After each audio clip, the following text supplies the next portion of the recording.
Good evening, James. Hello, Steve. Hello, Gladys. Hello out there in Facebook land, and it's a lovely, cool Guyra evening tonight. Nippy night. Yeah, and I'm sure as it warms up, I'll warm up too. It's not going to get much warmer than this. Tonight, welcome to the Australian Poetry Hall of Fame Wednesday Words Open Mic Poetry Night. And we'll begin the evening by acknowledging the original inhabitants and custodians of the land on which we stand here in Ban Bay country and all around Australia, the First Nations, and honour the ancestors past, present and emerging. And let's get on with the show. Tonight, what's happening? This one. I love Fanny. Yes. Fanny Lumsden. She is coming here to the Australian Poetry Hall of Fame on the 29th of March. May, yeah. May. Oh, look, they both start with M-A. Yeah. And one of them's marching and one of them's May. I don't know, yeah. But May, 29th of May, here at the Australian Poetry Hall of Fame, Fanny Lumsden's Country Halls Tour. Tickets are selling fast. And there's only a limited number because of the COVID and all of that kind of stuff and the size of the venue. And it's a fundraiser for an adult literacy program that I like to run here in Guyra. It's catered for by Rotary, who will be doing the barbecue, and the CWA evening branch, who will be doing the sweets and tea and coffee here as well. Oh, let's get on, hit the road. As well as this tonight, I've got this wonderful book. This is a really big anthology, a presentation of poems by older Australians called Strands of Silver. It was published in Lowood in, I think, Arrow Publishing in 2003. But it's got a really big, a lot of pages in it, see? And it's got lots of poems from all around Australia, from people with silver hair and some of them probably with blue hair as well. I nearly had blue hair though. Yeah, you nearly did, yeah. As well as that, what else has happened this week? Oh yeah, I had this a visitor on the weekend. Her name is Jacqueline Basswell, who's given me a copy of her book for the Australian Poetry Archive. So I'll be reading some of her poetry out of here. Judith Wright, South of My Days, and of course some of my own poetry, which I'm going to start with. And this one is called The Tough to Lift. It's already hot. It's already hot. Get the sweater. Okay, yeah, I am. Yeah, let's get this off too. Right. Get up. Yeah. It's a striptease. Okay. The Tough to Lift Tree. It's pretty tough to lift a tree, like they're stuck in the ground.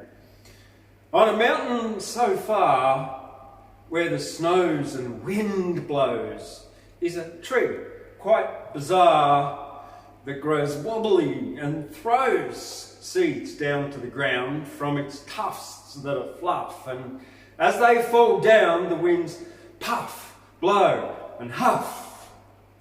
The tough to lift tree seeds are not crude but a food, taste much better than weeds, and a food that lifts moods. In a city somewhere where the rains fill the drains is a very sad pair of bears with sad brains and with pains. One day a physician of renown called around. He said, "You must listen.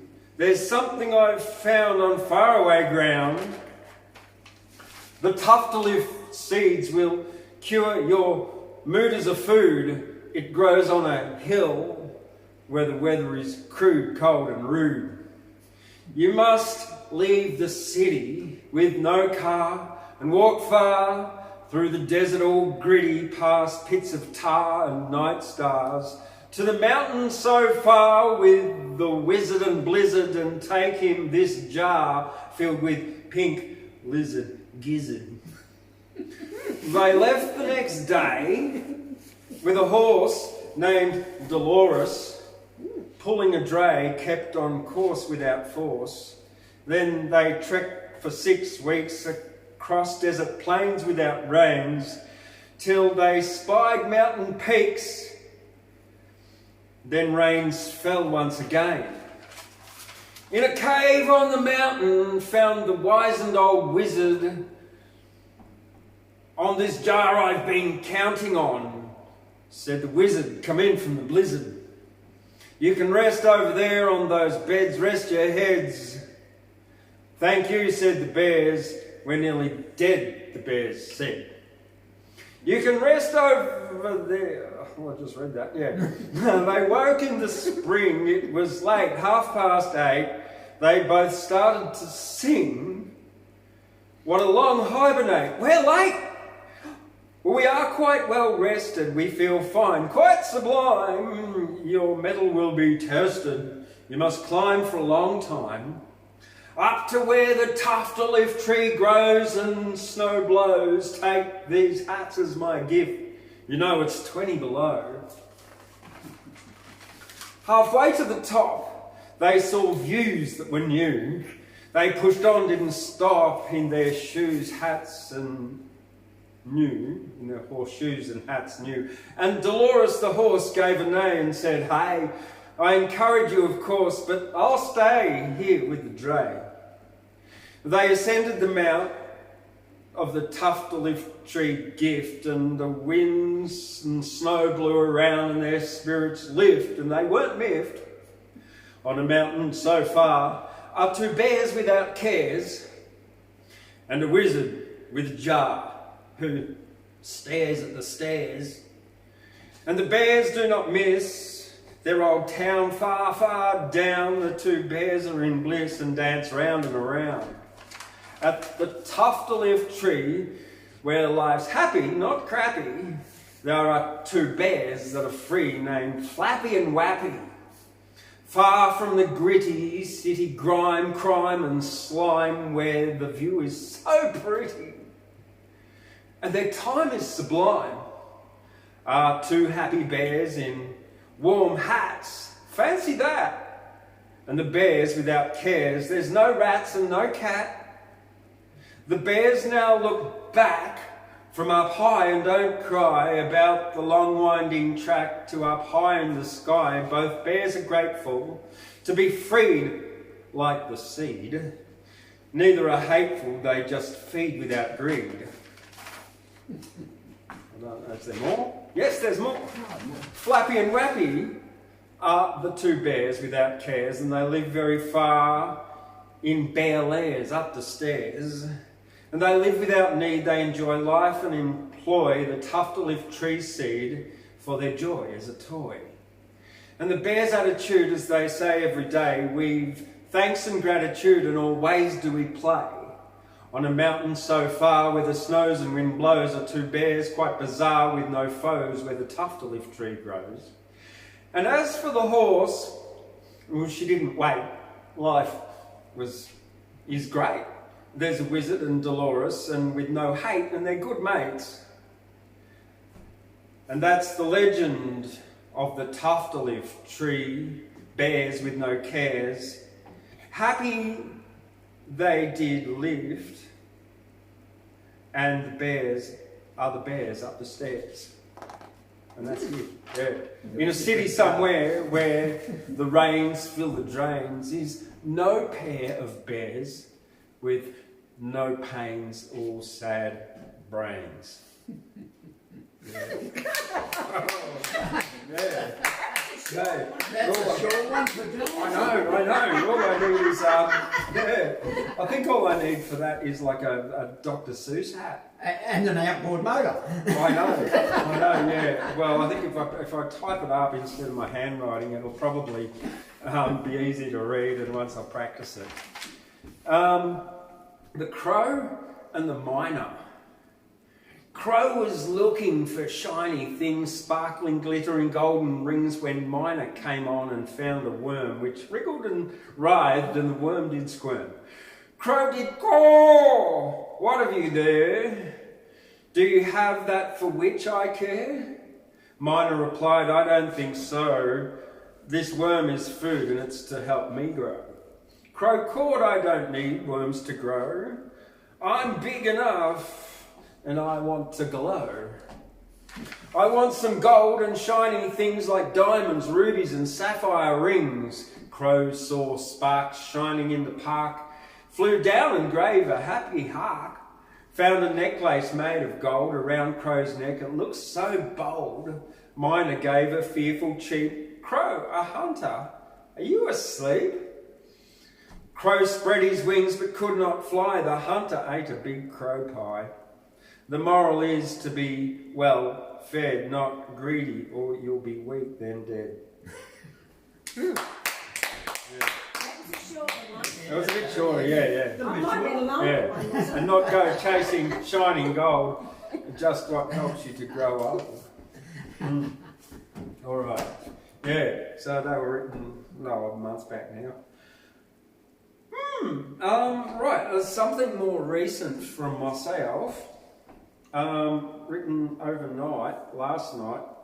We got some haiku. Alright, now the rules of haiku are 3 lines. First line has 5 syllables. It's a Japanese form of poetry. The second line has 7 syllables, and the third line has 5 syllables. Haiku number 1. Slow dripping water, steady heartbeats amplify, consciously aware. Haiku number 2. Feeling gratitude, appreciation of life, ineffable love. Haiku 3.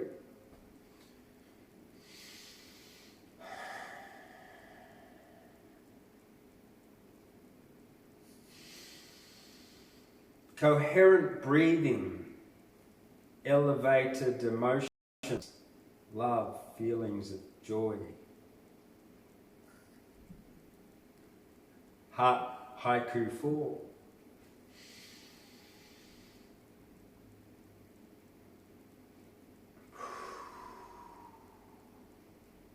Seconds tick away. Broad focus of awareness.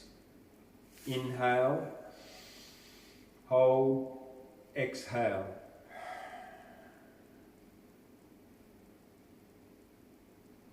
That's it. There you go. And then moving on to the love limerick. I'm quite happy with this one because I got the metre right. Now limerick has 5 lines. The first 2 rhyme, and so does the third one, and the third and fourth one rhyme. The love limerick. There once was a man who taught love and forgiveness, not hatred, and love is above. But they took the love boss, nailed him to a cross, but he rose up like a peace-loving dove. That's it. And so they were one more, very recent one. So these are hot off the press. Off the press. Hot off the press, yeah. Yeah. You better take a circle around that one. Oh, I've got a circle. I've got to walk around in circles to do this. Yeah. Actually, yeah, I might as well walk in circles and Yes, read it. absolutely don't. I quite agree. Walking in circles, going nowhere. No progress made towards anywhere. Protesting alienates those not engaged, puts them in guilt and feeling enraged. I'm getting dizzy. Walking in circles and protesting, venting and singing and also dancing, ever decreasing circles on the grass until they disappear up their own. Sorry. You got it. I was about to say that. Walking in circles, marching in the streets, feet hurting from dancing to drum beats, yelling in prison won't set you free until you engage your local MP. Walking in circles around and around, leaving a circle path on the ground, no goals achieved, no movement towards, never will move anyone forward. Walking in circles, then having a rest, once every year get out and protest, Footsteps repeated, leaving a track. It must be time to take a new tack. Changing direction, turning left and then right. Stopping and screaming, stopping the fight. Fact and solutions are much more constructive, and walking in circles is self-destructive.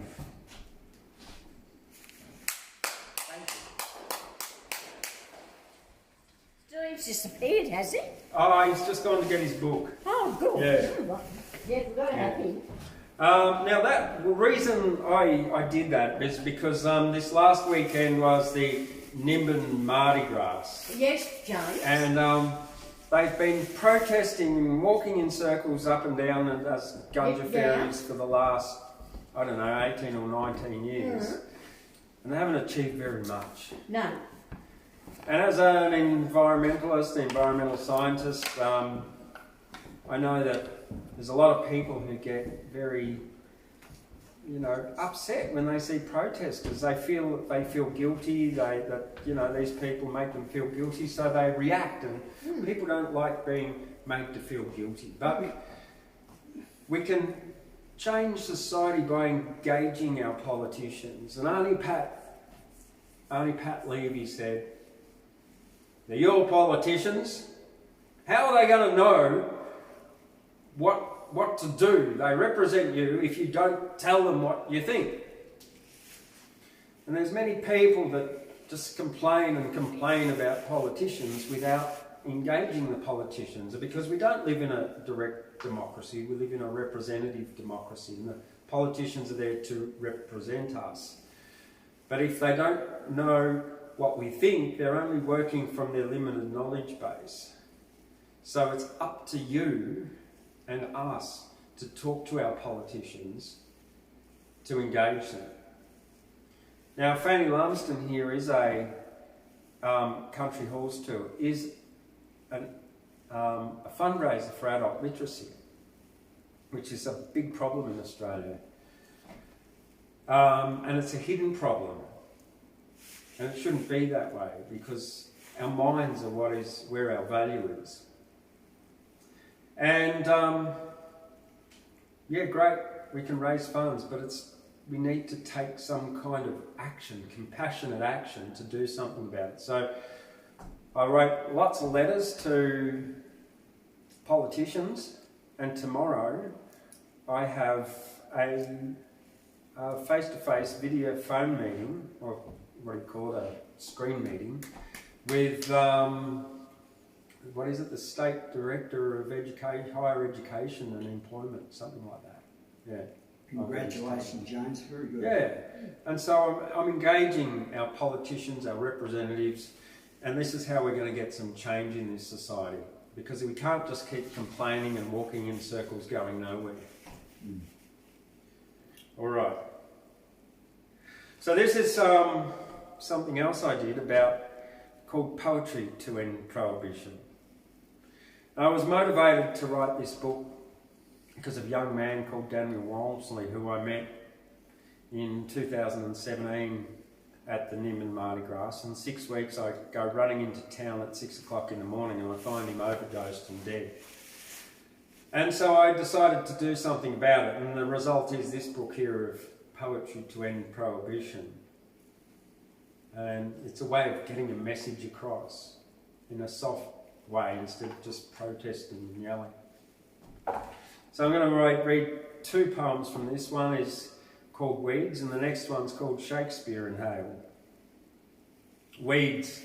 What is a weed but an unwanted plant? Cannabis is not a weed and my end prohibition rant. Flowers are medicine and seeds are a food, and fibre food medicine, and cannabis is good. And cannabis should be free to grow in our homes, like let us please free us to eat, juice and grow. The most useful plant that must grow for free, let us end prohibition and free the cannabis tree. A weed could be silverleaf, goat feed or sorrel, cobbler's pegs, flower, medicinal camphor laurel. In the Everglades, melaleuca, and America, eucalyptus. But thanks for all the medicine that the wild weeds give us. Bananas are giant herbs and grow like a weed, but our DNA has traits of bananas indeed. Let weeds be our medicine and weeds be our food. To view weeds as unwanted is limiting, judgmental and crude. I've got a friend and his name is Dave Tree, and he comes from far away and he's a weed like me. But weeds are quite useful and a good medicine, and to eliminate all weeds would be a big sin. You might have heard of dandelion. Dandelion is a weed, and it's actually very good food and medicine. The next one is called Shakespearean Inhaled. It's written in Shakespearean English. The reason is because they found in the garden of around where Shakespeare lived and that, some old pipes which had traces of cannabis in them. So from 500 years ago. Well, before my time. Yeah. Shakespeare Inhaled. Dost thou inhale the silver sweet smoke of medicinal weed? Shakespeare inhaled, but not strange compounds dost he need. To smoke or to not, I questioneth what? Art thou inhaling weed smoke, or art thou not? Hubble and bubble, the chalice bong bubble, cauldrons of butter and cannabis bubble, not a strange compound. It is to be, writing midsummer night sonnets. Dost thou smoketh the weed? Okay. All right. And before I've got one more here, and this is Judith Wright's poem. I chose this one because Judith Wright was born in Armidale. She was born in Armidale on May the 31st, 1915. So 106 years ago, nearly. And she was a prolific Australian poet, environmentalist, and she was a short story writer who published more than 50 books. Wow. Yeah. She was an environmentalist and social activist campaigning for Aboriginal land rights. And she believed that the poet should be concerned with national and social problems. She was a founding member of the Wildlife Preservation Society of Queensland, and she died in Canberra aged 85 on the 25th of June 2000. This particular poem that I'll be reading out is called South of My Days, and it mentions Captain Thunderbolt, who was a bushranger who lived around this area of Guyra, all the way down to Uralla and probably beyond, and up to Glen Innes and all the way out to Ward's Mistake. Yes, I was about to say that, Jill. Yeah, because his name was Fred Ward, and he made a bit of a mistake. No, I'm not sure exactly what it was, but someone told me that he went out there and he waited for 3 weeks for the Cobb and Co coach where he was going to hold up, but they got word that he was out there and went a different way. Anyway, this is called South of My Days by Judith Wright. South of my days circle, part of my blood's country, rises that tableland, high, delicate outline of bony slopes wincing under the winter. Low trees, blue-leaved and olive, outcropping granite, clean, lean, hungry country. The creek's leaf silenced, willow choked, the slope a tangle of medlar and crabapple, branching over and under, blotched with green lichen, and the old cottage lurches in for shelter. Oh, cold the black frost night, the walls draw into the warmth, and the old roof cracks its joints, the slung kettle. Hisses a leak on the fire, hardly to be believed that summer will turn up again. Someday, in a wave of rambler roses, thrust its hot face in here to tell another yarn. A story old Dan can spin into a blanket against the winter. 70 years of stories he clutches round his bones. 70 years are hived in him like old honey. Drove in that year, Charleville, to the Hunter. 1901 it was, and the drought beginning. 60 head left at the McIntyre, the mud round them, hardened like iron, and the yellow boy died. In the sulky ahead with gear, but the horses went on. Stopped at Sandy Camp and waiting in the evening. It was the flies we seen at first, swarming like bees. Came to the Hunter. 300 head of 1,000, cruel to keep them alive, and the river was dust. Or mustering up in the bogongs in the autumn, when the blizzards came early, brought them down, we brought them down, what aren't there yet? Or driving for cobs on the run up from Tamworth, thunderbolt at the top of Hungry Hill. And I'd give him a wink. I wouldn't wait long, Fred, not if I was you. The troopers are just behind. Coming for that job at Hillgrove, he went like a loony, him on his big black horse. Oh, they slide and they vanish as he shuffles the years like a pack of conjurer's cards. True or not, it's all the same, and the frost on the roof cracks like a whip and the backlog break into ash. Wake, old man, this is winter and the yarns are over. No one is listening. South of my day's circle, I know it dark against the stars, the high lean country, full of old stories that still go walking in my sleep.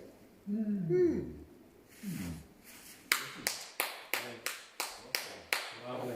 Steve, would you like to come up now? Oh, why not? Steve Wordsmith, living legend of James, Australian poetry. Yeah. Did you say you had tickets here? I got tickets to Fanny Lumsden. You can get them here. Right, well, I'm going to get one All right. tonight. We'll I'll give you guys a donation and then I'll get one. Rightio. Okay, excuse me. I've got to give you guys a donation tonight because that's terrible. I got out last week and Well, I'm Steve Wordsmith. I'm living legend of Poetry Hall of Fame, the Australian Poetry Hall of Fame. 2021. And I'm resident poet here at the moment, and that is what a wonderful place to be. It's always good to have a good crowd here. And you people out there in Facebook land are just, we enjoy your company.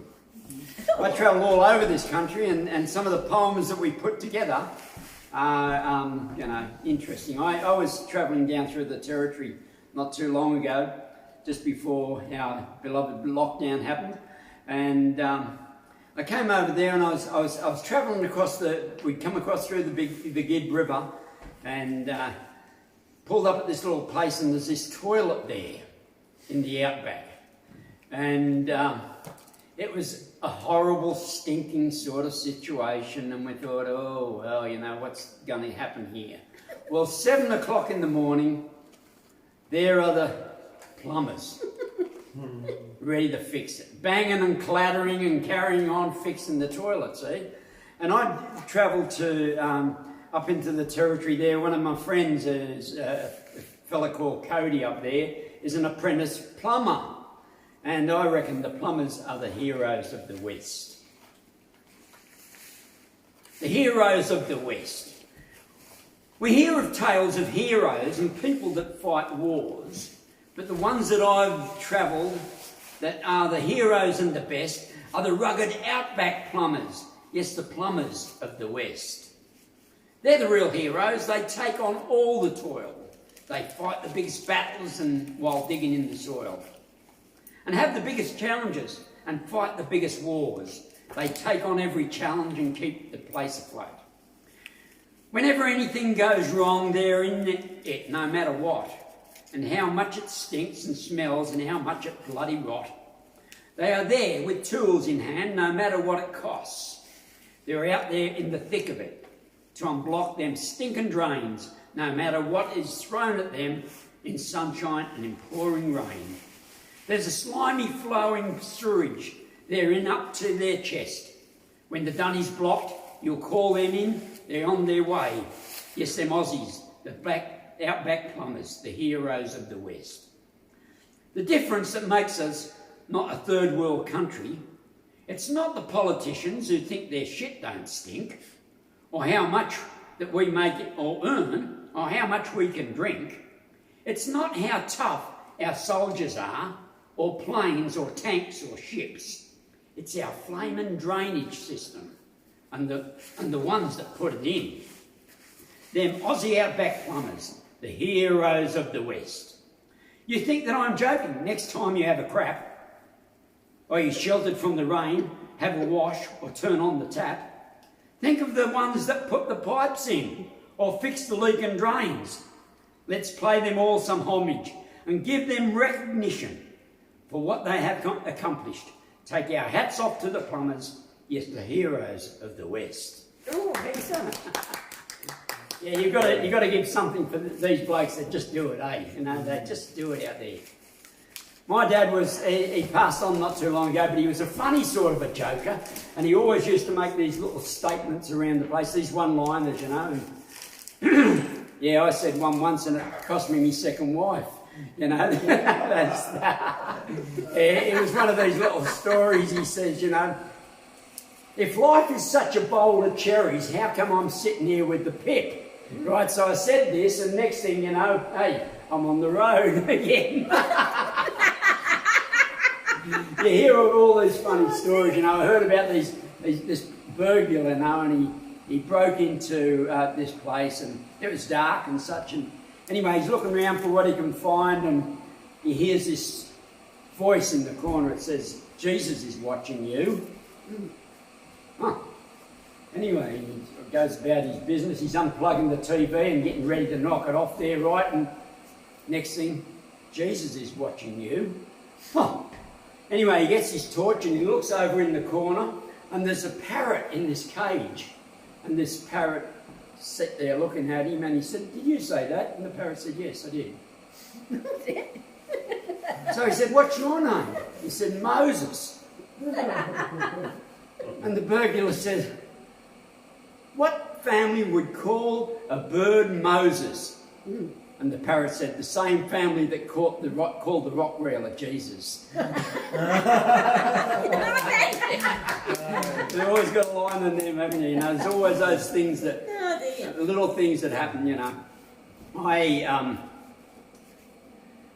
As I said, I travelled through the outback, and I would have seen 10,000 mobile homes in the outback, and I love the grey nomads and what they're doing. They're travelling and all that, you know, and they're out there. They got their fabulous motorhomes, and some of them have sold the house down south, and they just buy the best motorhomes and all that, and everybody's bragging. Well, I was in my old four-wheel drive, but it was still good, and some of the things you see, you know. I've travelled in vessels and boats of all kinds. If you don't keep your eye on all of the signs, if you put too much weight at the top, there's no doubt. If you don't flip her up, the rivets come out. I think that old Aussie is going to capsize as the grand bloody exodus moves around. If we don't capsize her, we'll break it in half as the population moves from the north to the south.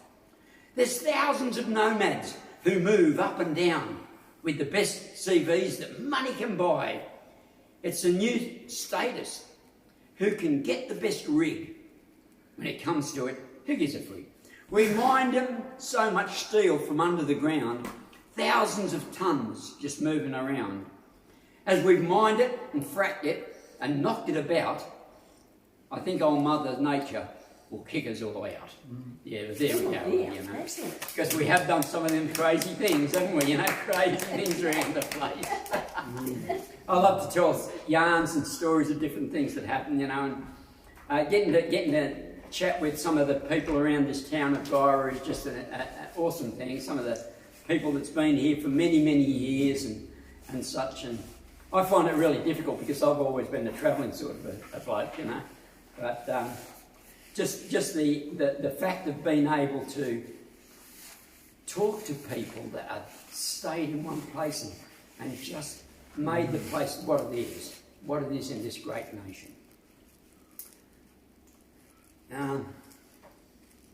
Well, see, I got involved in some of the federation stuff up in Tenterfield, you know, but I've always been concerned about the way people put all these class distinctions on things and people like that, you know. You all thought it was federation and Henry's pompous speech that broke the class distinction of this land. Well, I'll tell you by my reckoning, it was something more profound. It was in God's hands and his almighty plan. It was the equalising factor that makes us all the same, whether your nose is stuck up in the air or you sat here in the drain.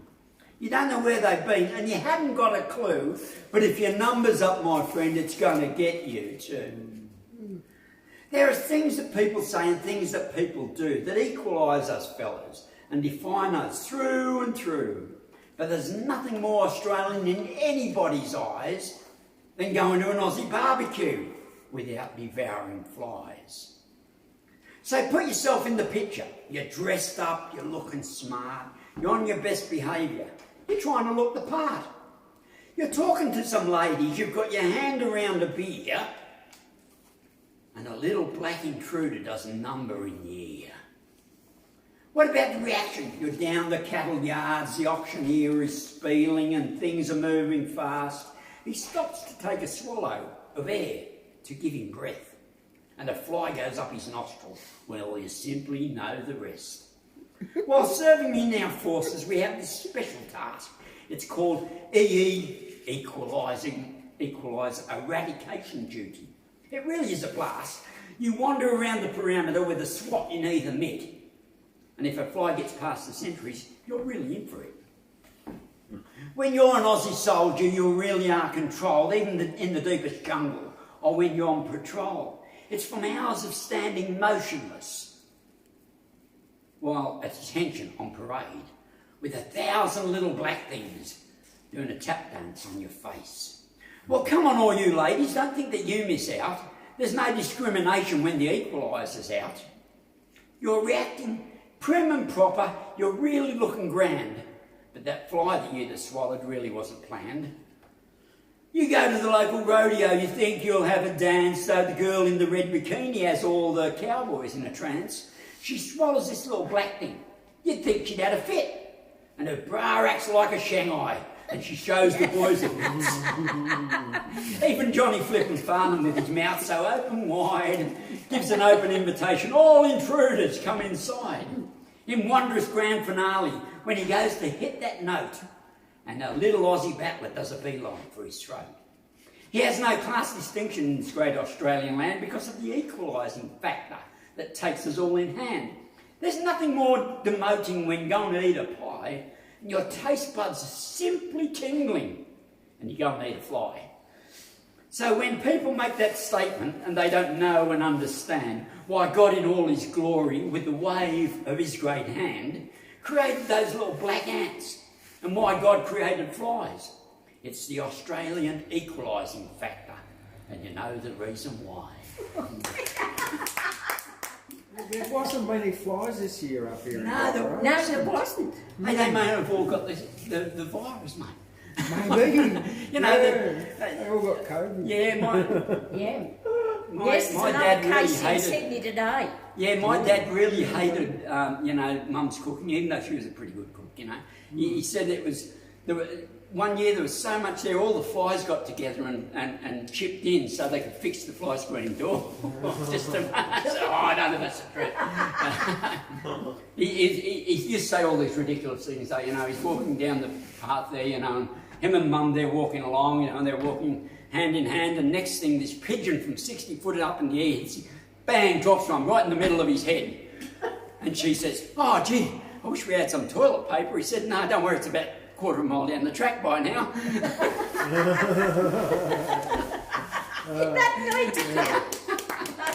Yeah, no, the funny things that happen, you know. He was, they're walking on the beach there, you know, hand in hand. They'd been married for 60 years, and you know, 40 years, and they're about 60-year-old. And walking down, they found this bottle and opened the bottle, and out comes this genie out the bottle, see, and it says to Mum, it says, you know, I'll give you one wish. Both of us to get one wish. She says, oh yes. He says, well, what's your wish? She says, I've always wanted to travel the world. So click, straight away, there's a handful of tickets in his hand, and a helicopter pulls in, and off she goes for the trip around the world, right? And he says to Dad, he says, and what would you like? What's your wish? And he says, oh, I've always wished that I'd had a woman 30 years younger than me. And straight away, 90-year-old he was. No. Yeah, we tell stories, eh? You know, some of the stories we tell, and there was mention of that boss of love before, you know, the stories that we tell, you know. Some say he was an outlaw and he roamed across the land with a band of unskilled ruffians and a few old fishermen. No one knew from where he came or exactly what he'd done, but they thought it must have been something bad to keep him on the run. Some say he was a poet. He made a stand upon the hill, and his voice could calm an angry crowd and make the waves stand still. He spoke in many parables that few could understand, and people sat for hours just to listen to this man. Some say a politician because he spoke of being free. He was followed by the masses on the shores of Galilee. He spoke loud against corruption and vowed to no decree. But they feared his strength and power, so they nailed him to a tree. Some say he was a sorcerer, a man of mystery. He walked upon the waters and he caused the blind to see. He conjured wine at weddings and did tricks with fish and bread, and talked of being born again and raised people from the dead. Some say he was the Son of God, a man above all men, but he came to be a servant to set us free from sin. And that's who I believe he was, because that's who I believe. And if you believe in Jesus Christ, it's nearly time to leave. Mm-hmm. They've all got these thoughts, you know, we're living in dangerous times at the moment. We're living in interesting times. But really, to me, the sting of death is gone. The sting of death is gone. Because if we live in fear, the only thing to fear is fear itself, where love is our protection. Love is the thing that protects us. And God is love. Read the scriptures, that's what it says, God is love. Yeah, I sort of like to tell stories. Do you want to do a poem? Would Yes, you, the one in Guyra, James. can we get this local lady here, Gladys, up to have a poem now, and I'll get back and do a bit more later, eh? Thank you. Mate, there you are. Oh, thank you. That It's is yours. lovely, man. James, that's Hey, yours, a bit and of I'll get a support, ticket eh? before I leave tonight. All right. I've got money in my Thanks, bag the to wheel's get one. turning. But I'll read this one. Thank you, Gladys. Right. I thought I'd bring this one tonight. But that was very good, mate. Oh, thank You've done you, a very Gladys. good job over there. Thank you. This is what I say, this is the beauty of coming into these things, because you meet interesting people. Yep. Right, okay, the town of Guyra. There's a small town on the tablelands that travellers all pass through, where the white cockatoo and our entrance sign will warmly welcome you. While driving through here, you will be quite amazed at what we have to offer as you politely gaze. So take the time to stay a while and view the beautiful Mother of Ducks Lagoon, or play a round of golf on a sunny afternoon.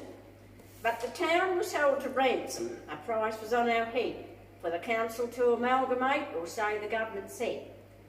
But the community fought bravely with every tooth and nail, for the town we all know as Guyra would never ever fail. Built on a solid foundation where proud tradition stands, and loves to welcome you all and offer a helping hand. A very sad day was felt by all when the abattoirs closed down, and many tears were flowing in this quiet country town. But knowing our true spirit, we quickly gathered pace, and would not let this change the close-knit human race. There have been many tough times, but we tried to do our best, as the ghosts now from our past are quietly laid to rest. Are finally laid to rest for a minute. There's panic in the town as news is spread around that a UFO has landed in our water storage dam. But every now and then we begin to wonder when Guyra will be invaded by those little green men. But thankfully we have all moved on and taken another stand, where our large tomato glass house is built on once a vacant block of land. Now, travelling along the highway, you will notice where you are, as our big lamb is proudly standing under the evening stars. Yeah. Oh, very, very nice. Very, very nice. Right, now, Jane's going to do another one. You've inspired me to do one that I wasn't going to do, but I wrote this on, well, when I got here last year in the 20th of July, 15th of July 2020, it's called Guyra Strength. And it is a really, you've nailed it there, it's a great town, it's a really good community that all pulls together and really friendly up here. I've got the you fellas in here today too, because by gee, you pushed it along, you know, without you coming here, we'll do it and we wouldn't have had this. So, you know, you fellas know your pattern. There's been... So you have, you know, you've moved things along. There's been 5 businesses have opened in the main street in the last 12 months. Oh, yes. And 2 of them were market stallholders from here. Yes. Yeah, so... This has been moved along because this was all closed up and nothing happening. And now those poultry nights are simply, you know, they're really good. Yeah. Well, this is Guyra Strength. The sun shines and the wind blows. It's dry, it's wet, there's sleet and snow. And if you live in Guyra, you will get cold, become tough and strong and live real old. Living in Guyra has wind and sun. People here walk fast and run. Frosty briskness in wide blue skies, red sunset and misty sunrise. Ice on the mother of ducks lagoon, spring rains bring more ducks soon. Sunset and the fresh day ends, sitting around fires, yarning with friends. Ooh, excellent. Very nice. Yeah, and every Saturday here in Guyra we have down by Mother of Ducks Lagoon from 4 o'clock till 5 o'clock in the summer. There's a community get-together, everyone with hamburgers and Thai food and coffee from Chris and a fire, and it's a really great evening. It brings the community all together, and that's after Saturday morning's market here in the Australian Poetry Hall of Fame, which also is approaching its first birthday. Woo. On the 5th of June 2020, I opened, in the middle of COVID, I opened the Australian, the Guyra Farmers and Craft Market with a mere 3 stalls. And it's grown to have a big following of regular stalls now, and it's still going every Saturday morning. It's the only weekly market in all of New England, giving opportunity for locals to sell their produce and their craft. All right, wow, I was really fortunate on Sunday. I got a visit from Jacqueline Basswell. Now, and she gave me a book that she wrote. It's a poetry book. Now, Jacqueline Basswell grew up in rural New South Wales on Wiradjuri land. After a quarter of a century in Europe and Mexico, she now lives in Sydney, where she keeps an eye on the rest of the world. Ginandera Press published her first book of poems, Song of a Journeying Woman, and Jacqueline now works as a translator and established Riverton Press in 2018, and this is her book that she published just last year in 2020 called Sprinting on Quicksand. And I'm just going to read out one poem from here called 2020, the First Half. With blinkers on, we welcome the new decade, yet talk of 2020 vision. Hundreds flee from firestorms and evacuate beaches, but the city goes ahead with fireworks saying, "We've already spent the money, let's light up." Some of us lose homes, others just choke on fumes in the city we're saving water. Most of New South Wales has been in drought for years, and now is tinder burning.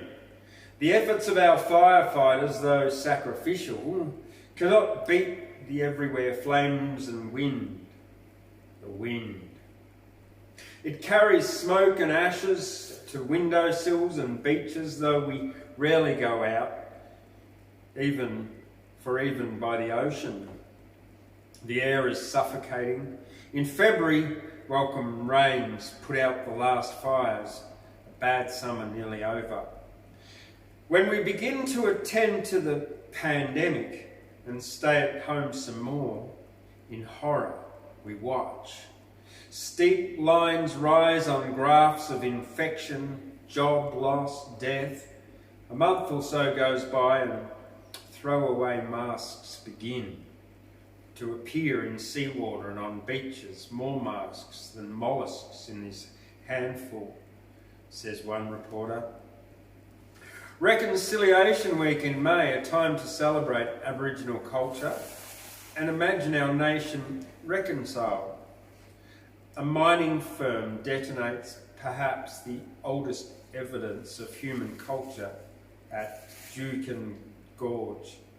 And the killing of one more black person by white police is so public, so awful, crowds rally to insist again that black lives matter. A 6-year-old girl marches shouting with conviction, "No justice, no peace."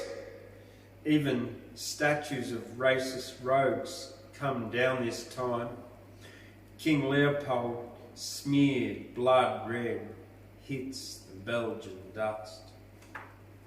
And then Strands of Silver.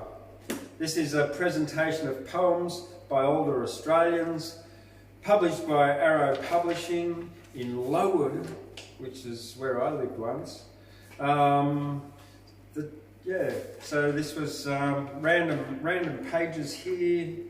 Oh no, the one I picked out, The Big Fella by Marie Pilcher from Coffs Harbour.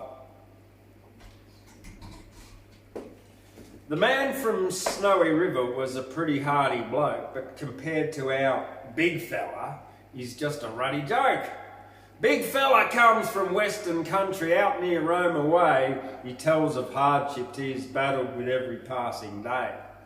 How he swam the swollen river with a rope around his gut, tied to a tree for safety. A guarantee, not much. He travels round the fence line on his old stock horse named Sue. For weeks, camps out beneath the stars, a lonely life, that's true. His calloused hands and old bent back are relics of the past. But in the love he feels for his Aussie home will forever last. Yes, they named him the Big Fella 60 years ago. Though his big frame had shrunken and his old brown eyes still glow. He said his dear wife passed away and tears came to his eyes. His beloved sons both died in battles beneath the foreign skies. So if they're medals to hand out or a title to be won, Big Fella should be the first in line for us. He's number one. With his horse and dog for company, he continues life each day. Most nights he camps beneath the stars where the wild dingoes play. Sure, the man from Snowy River was a pretty hardy bloke, but compared to our big fella, he's just a ruddy joke. Yes, he's just a ruddy joke. Yeah. All right. So just one from there, and this is one that I've printed up on my own. This one is actually kind of relevant at the moment. It's about the Darling River being dry. Now, I passed through Wilcannia in 2016, and the Darling River was just a trickle of sort of greeny water. And then in 2018 I met a fella called Graham Clark at Nimbin after drumming circle one Friday night. And I went home and wrote this. Then I took this poem down to the Banjo Patterson Poetry Festival and competition in 2019 and I got third prize. Well, that took me back to the Banjo Patterson Poetry Festival and competition last year in 2020. And on the way back to Nimbin, I stopped in Guyra. And here I am, still here, the Australian Poetry Hall of Fame. So yeah, this, now the Darling River is not dry anymore. There's been really good rains this year, up north in Queensland and right through western New South Wales. In fact, they're falling today, rain's falling yesterday, today, and the rivers are flowing, and there'll be fish back. There'll be all this back, but this is called Our Darling Barker is Dying. And Barker is the Barkindji people's name for the Darling River. Our darling is dying and running quite dry, the Barkindji man said. I just want to cry. I went to the Darling Barker and all I could see was a dry riverbed, no longer flowing free. Dead fish were floating with poison and sick. A long muddy billabong, blue-green algae, slick. Our river would always flow to the sea. Even in drought, she always flowed free. There was always abundance and plenty of feed, but now it's exploited by corporate greed, dinners, deals, networks of corruption. The Darling Barker is dying, and this is its destruction. Lobbied politicians take donations of greed from cotton corporations and their GMO seed. 400,000 megalitres just for Cubby Station, but no water, no fish for the Barkindji Nation. Other farms' water theft is also a crime, but the new laws don't stop them. Our Darling Barker is dying. Cotton farms, water theft, corruption as donations. Our Darling Barker's dying because of greedy cotton stations. Out there in Wilcannia, there's no fishing for feed, no water for veggies, the garden's just weeds. $2 for one apple, a lettuce, 10 or more. A dry river makes us all sick and keeps us poor. Just drinking and fighting and wearing a frown, waiting for our Darling Barker to flow down. There's no fishing, no camping, no swimming anymore. Nothing to do, and life is a bore. There's a dead roo in the river, but it didn't drown. It died when it drank the poison river water down. It's time that we started, the Barkindji man said, because if the river doesn't flow, the whole country will be dead. We need to free up our Darling Barker and bring it back to life. Well, the whole ecosystem is in trouble and in strife, and everything must be done. We have what it takes to naturally refill the whole Menindee lakes. To bring back the silver perch, yellow belly and pantu cod, our barker, our source of life, our rainbow serpent, God. If we don't let the water flow, I'll keep singing this song until our Darling Barker is no more a muddy billabong. So clean up the river and make it like long before, and our Darling Barker can waltz and flow forevermore. But our Darling River is dying, our Barker is dry, the Barkindji man said. I just want to cry.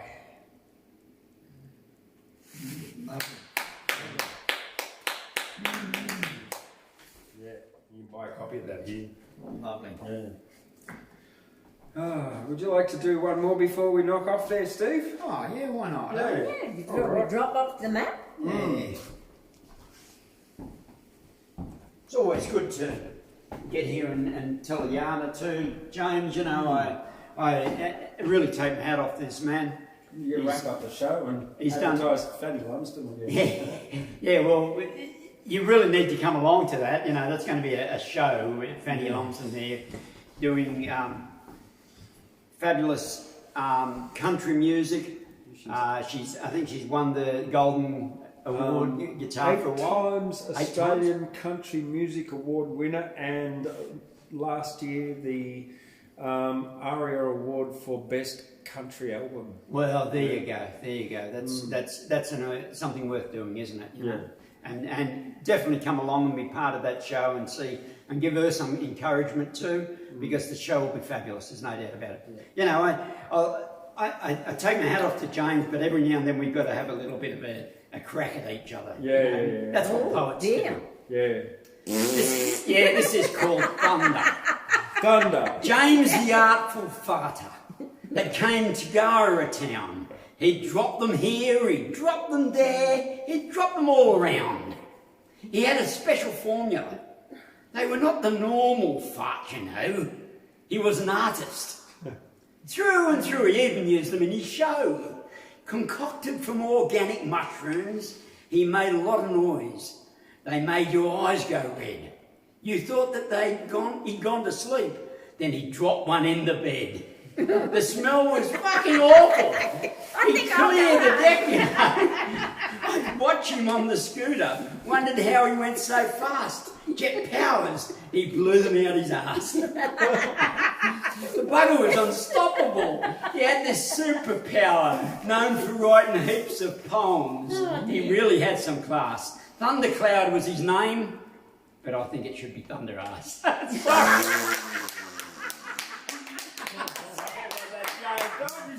What a legend of a man this is. What a legend. And the poets of this country can stand aware that they've got someone here to celebrate. Thank you very much. That the world is a better place because we're in it. Thank you. Absolutely. Have a nice day. Have a lovely evening. Thanks, Steve. And goodbye from the Australian Poetry Hall of Fame.